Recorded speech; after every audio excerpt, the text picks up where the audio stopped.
Hi friends, good evening. Welcome back to my YouTube channel.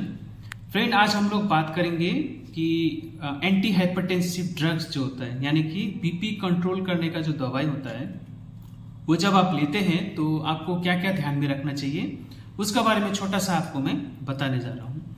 देखिए, मेरे पास एक दवाई है, इसको हम लोग टेलिस्टा 40 बोलते हैं, यानी कि ये एक्चुअल इसका जो नाम होता है ये है टेलमिसाटल। तो जो टेलमिसाटल जो होता है, ये एक दवाई होता है जो कि बीपी कंट्रोल करने के लिए दिया जाता है।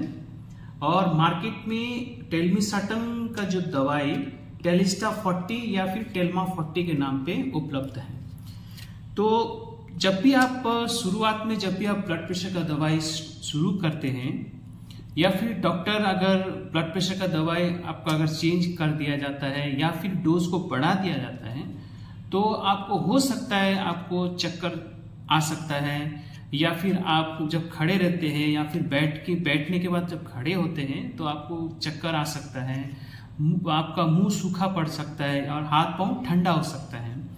तो जो चक्कर आना जो होता है उसको हम लोग पोस्चुरल हाइपोटेंशन बोलते हैं, जो कि शुरुआत में जब आप शुरू करते हैं ब्लड प्रेशर का दवाई तो पोस्चुरल हाइपोटेंशन होने का संभावना रहता है। तो अगर ये सब प्रॉब्लम अगर ज़्यादा दिन तक अगर रहे तो आपको डॉक्टर से संपर्क करना जरूरी होता है। अब बात करते हैं कि जब भी आपको हाइपरटेंशन होता है, जब भी आपको दवाई दिया जाता है तो कब लेना होता है। तो देखिए, ज़्यादातर हम लोग ब्लड प्रेशर का दवाई खाना खाने के बाद हम लोग लेने के लिए कहते हैं। और ये देखा गया है कि कुछ जो एक्सपर्ट लोग होते हैं, जो मेडिकल डॉक्टर्स लोग होते हैं, जिसको बहुत एक्सपीरियंस होता है, तो वो लोग बोलते हैं कि इवनिंग टाइम में अगर ब्लड प्रेशर का दवाई ले तो रिजल्ट काफ़ी अच्छा रहता है। अब देखिए, जब आप ब्लड प्रेशर का दवाई ले रहे होते हैं तो आपको अचानक से ब्लड प्रेशर का दवाई कभी भी आपको बंद नहीं करना है, क्योंकि इससे हो सकता है आपका हृदय में दबाव आ सकता है, तो आपको हार्ट अटैक हो सकता है, या फिर ब्रेन का नस फट सकता है तो आपको हेमरेज या फिर स्ट्रोक हो सकता है। तो कभी भी, और साथ में कुछ एंटी हाइपरटेंसिव दवाई जब आप लेते हैं तो 3 महीना या 6 महीना में आपको कुछ ब्लड टेस्ट का आपको रिपीट करना पड़ सकता है। जैसे कि डायरेटिक्स अगर आप लेते हैं तो 6 महीना में एक बार आपको सोडियम पोटाशियम, यानी कि ब्लड में इसका इलेक्ट्रोलाइट्स बोलते हैं, यह आपको कराना अनिवार्य रहता है। और डबल डोज कभी भी नहीं लेना है, और कभी भी दवाई को स्किप नहीं करना है, यानी कि आपको रेगुलरली हर एक दिन आपको दवाई खाना है। और याद रहे, हमेशा आपका दवाई आपके पास ही रहे तो सबसे अच्छा होता है।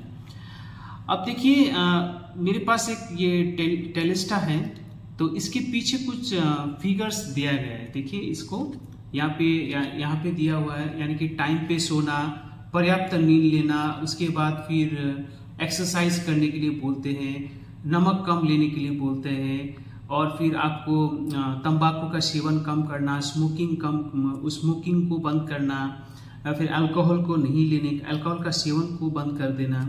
ये सारा चीज़ है, ये जो दिखा रहा है, इसको हम लोग लाइफस्टाइल मॉडिफिकेशन बोलते हैं, यानी कि आपका जीवन शैली में क्या क्या परिवर्तन चाहिए होता है जब भी आपको ब्लड प्रेशर यानी कि बीपी ज़्यादा है उसको कंट्रोल करने के लिए। ये सारा जीवन शैली यहाँ पे दिया गया है। तो जब भी आप ब्लड प्रेशर का दवाई लेते हैं, ये आपका ऐसा ही जीवन शैली आपको बनाए रखना है। तो क्या होता है, आपको आपका ब्लड प्रेशर को कंट्रोल करने के लिए और भी बेहतर रहता है। तो हो सकता है अगर आप ये जीवन शैली अपना लें तो हो सकता है जो आप डोज में आप खा रहे हैं वो डोज कम भी हो सकता है, या फिर पूरी तरह से आप ब्लड प्रेशर का दवाई खाने से आप मुक्त भी हो सकते हैं। तो इसी तरह से ये रहा छोटा सा जानकारी, ब्लड प्रेशर जब होता है तो आपको दवाई किस तरह से खाना है। और आज के लिए इतना ही, अब फिर ऐसे वीडियो लेके आएंगे, तब तक के लिए थैंक यू वेरी मच।